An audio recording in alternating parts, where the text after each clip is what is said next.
Buenas tardes, público de Infoforum.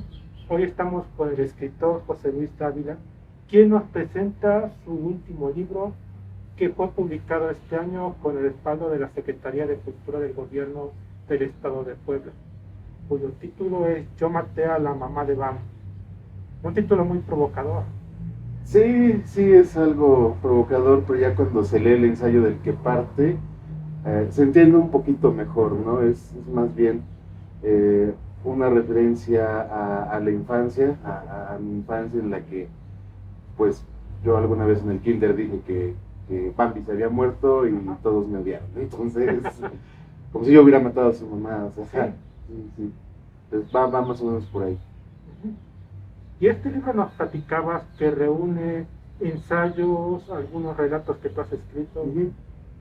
Sí, pues el libro reúne 5 textos que tuvo a bien la Secretaría de Cultura considerar como representativos de mi trayectoria hasta el momento, y pues decidieron sacarlos en esta colección que es Puertas Abiertas.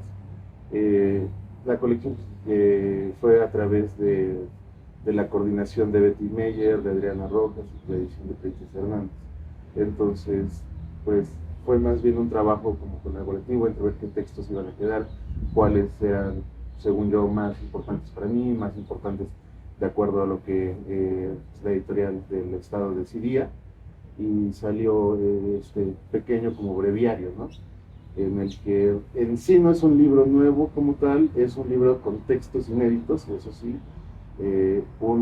Uno ya está publicado, que fue en mi libro pasado, que es el ensayo que abre, y los otros son inéditos que fueron siendo parte de lecturas en algunos eventos, o que son cuentos que de repente por ahí dejaba, ¿no?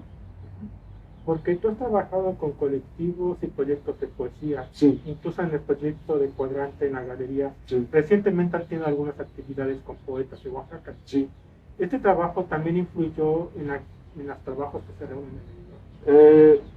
Influyó en algún punto. Yo creo que el último texto del libro, que fue hecho específicamente para el homenaje luctuoso a Gaby Puente, de ahí en fuera, el trabajo con Oaxaca, al menos para mí, es bastante reciente.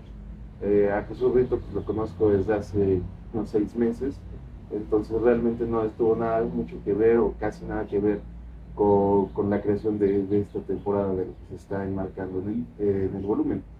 Pero sin embargo sí es como que tener en cuenta, al menos para mí, que algunos de los cuentos sí se hicieron como pensando, son 2 cuentos los que se presentan ahí, se hicieron pensando en cómo podrían insertarse en este tipo de circuitos no literarios, de cómo podríamos sacar esas ideas que, digo, siendo honesto, los escribí pensando en cómo escribían las personas que yo escuchaba leer, y agarraba sus mismos temas y decía, a mí no me gusta lo que hizo, entonces lo voy a hacer yo.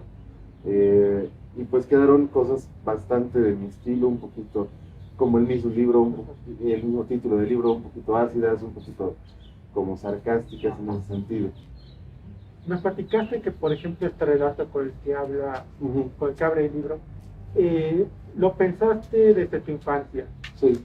Platícanos más o menos qué es lo que hizo nacer este pensamiento y este relato. Bueno, ese no es como tal un relato, es un ensayo que abre el libro que fue el libro de 2019 que se publicó, que es 24%, que también fue parte del proyecto PEGDA en parte de su escritura. Y justamente también en ese libro es el que abre la serie de ensayos, porque es una especie de exploración de cómo tenemos miedo a las cosas. Entonces ahí lo que yo trato de hacer es ver cómo es que a la gente le da miedo que los niños, por ejemplo, conozcan la muerte. Y a mí, cuando vi la película de Bambi, le pregunté a mi mamá qué pasó y me dijo, la mataron, o sea, la mataron. Así a mí, sí, así a Jarro, y pues yo llegué al kinder y dije, mataron a la mamá de Bambi. Entonces todos me odiaron como si yo la hubiera matado. Entonces es como tener esta parte en la que pues ahí cuento, ¿no? Que los papás de mis compañeros fueron a quejarse en la dirección sobre mí, como si yo hubiera sido el culpable de que tuvieran que mentirles para evitarles el miedo. Entonces va más o menos de eso. Y el último relato, 5 observaciones sobre la muerte, pues no va muy distante a la Exacto. idea. Sí, se hizo un buen trabajo de edición, yo creo que ahí está como los dos puntos de inflexión. Y como te digo, ese último texto lo hice para un evento sobre el homenaje luctuoso a Gaby Puente, que pues ves que falleció el año pasado. Sí. Entonces se hizo por octubre una especie de lectura en su honor y pues se me ocurrió pasar este tipo de observaciones sobre cómo funcionaría la muerte en nuestra sociedad. Dime, ¿cómo podemos conseguir este libro? El libro lo está manejando la Secretaría de Cultura. La verdad es que ellos están distribuyéndolo en los puntos que les parecen mejor y más convenientes, porque pues es de distribución gratuita en general. Y pues se hizo la colección pensando en establecer que los autores que pues, realmente ya no somos emergentes, ¿no? Ya tenemos una carrera consolidada de algún modo, también tengamos esta parte de difusión y que puedan llegar las personas interesadas a partir de esta colección a nuestros libros. Entonces eso depende más de la Secretaría de Cultura. Sin embargo, pues aquí en Cuadrante tenemos algunos que estamos dando así a quienes llegan y lo piden, y pues así se va a manejar el libro. Otros autores también participaron en este proyecto, Sí. pero tú, ¿cómo es que decidiste participar? Bueno, a mí me contactó Adriana Rojas, que está trabajando con Betty Meyer, me comentó del proyecto y pues estuve de acuerdo en entrar a ver cómo podíamos trabajar, ¿no? Y cómo se iba a hacer la edición. Me comentaron también que Princesa iba a ser la editora general, y también viene muy ligado al proyecto que fue Letras Confinadas, que pues se fueron haciendo a la par los libros, ¿no? Tanto de Letras Confinadas, que ves que ganaron el concurso de edición, justo como estos volúmenes que son para difundir también la lectura en estos tiempos que pues pasaron todo el año pasado de pandemia, ¿no? Entonces, ahorita están viendo la luz por unas otras razones.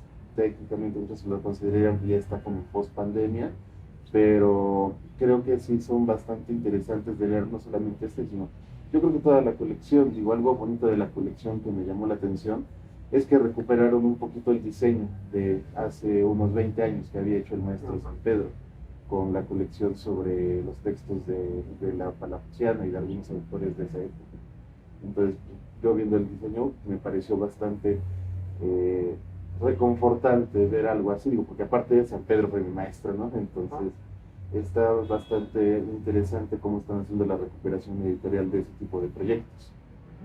Porque el trabajo editorial aquí en Puebla, ves que se interrumpió Sí. bastante, sobre todo con el gobierno de Rafael Moreno Valle, Sí. y con la desaparición de la Casa del Escritor, y con los problemas que hubo con la editorial Tres Norte, Sí. etcétera, Sí, etcétera. sí.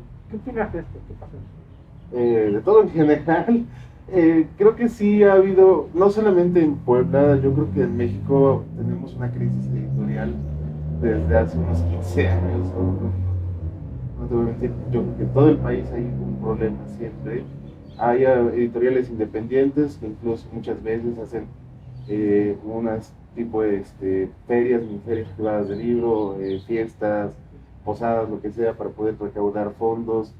Y creo que tener como ciertos problemas institucionales en la edición que se dispone, deberíamos tener acceso al menos a pedir una oportunidad de publicar, y que se haya también en cierta manera por algunos grupos quedado como dentro de las mismas personas, sí nos afectó bastante, porque pues literariamente no somos un mal estado, estamos siempre en cierta pugna de relevancia, incluso sobre todo con el norte, que es donde más escritores han venido también en los últimos 15 años.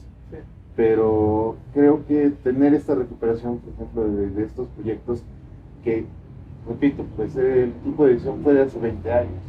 O sea, también San Pedro lo había hecho con el ánimo de que se distribuyera y se pudiera tener este acceso a la lectura más grande, y en ese momento estaba Palogue de la Secretaría de Cultura. Sí. Entonces, tener esa recuperación de esos tipos de proyectos que uno consideraría ya obsoletos, y que ese tipo de instituciones gubernamentales dentro de los periodos que mencionas, pues los hayan hecho a un lado, se me hace muy importante esa revalorización. Y por último, como autor, ¿qué es lo que viene para José Luis Ávila? Pues estoy viendo lo de la publicación de un título de cuentos. Ahí hay unos como, digamos, contratiempos para ese libro, que pues ya tiene como un año hecho, y estoy buscando editorial, ya habíamos encontrado dónde, pero pues ya sabes, por la pandemia y todo eso, hay que estar esperando cómo se resuelven las cosas. Y pues seguir escribiendo, estoy también preparando algo más de ensayos, porque pues aunque tengo un libro ahí atorado, pues no voy a dejar de hacer cosas, ¿no? Entonces, seguir escribiendo, seguir haciendo cosas como autor. Y pues aquí en Cuadrante, por ejemplo, seguir utilizando la obra de alguien más para escribir en mi faceta de curador, ¿no? Pues muchas gracias, José. Gracias a ustedes. Gracias a ustedes. Y gracias también a Sandra Mota, que nos está ayudando con la cámara. Muchas gracias por atendernos. Y José Luis Dávila, pues, muchas gracias por presentar tu libro. Y lo leeremos con mucho gusto. Sí, muchas gracias.